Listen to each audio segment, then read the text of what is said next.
Давайте скажем честно. То, что происходит в некоторых ресторанах во время ифтара, это уже не религия. Это цирк, устроенный людьми, которые держали пост только ртом, но не мозгами. Вы же видели этих праведников?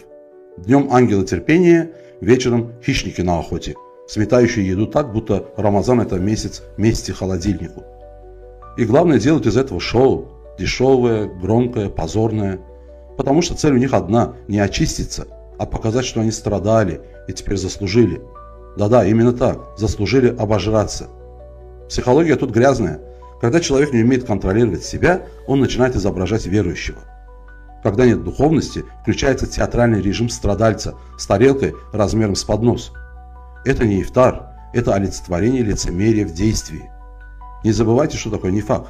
Священный Коран гласит, лицемеры получат самое суровое наказание, оказавшись на нижайшей ступени огня. Самое ядовитое их уверенность, что никто не замечает. Замечают все. Замечают, как люди превращают священный вечер в гастрономический скандал. Как набивают столы так, будто Аллах проверяет не сердце, а объем желудка.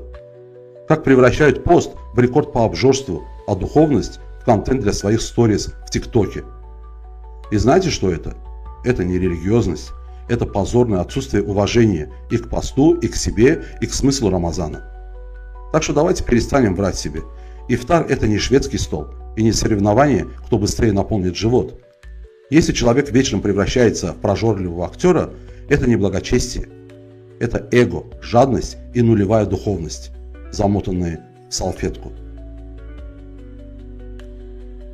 Okay, let's go.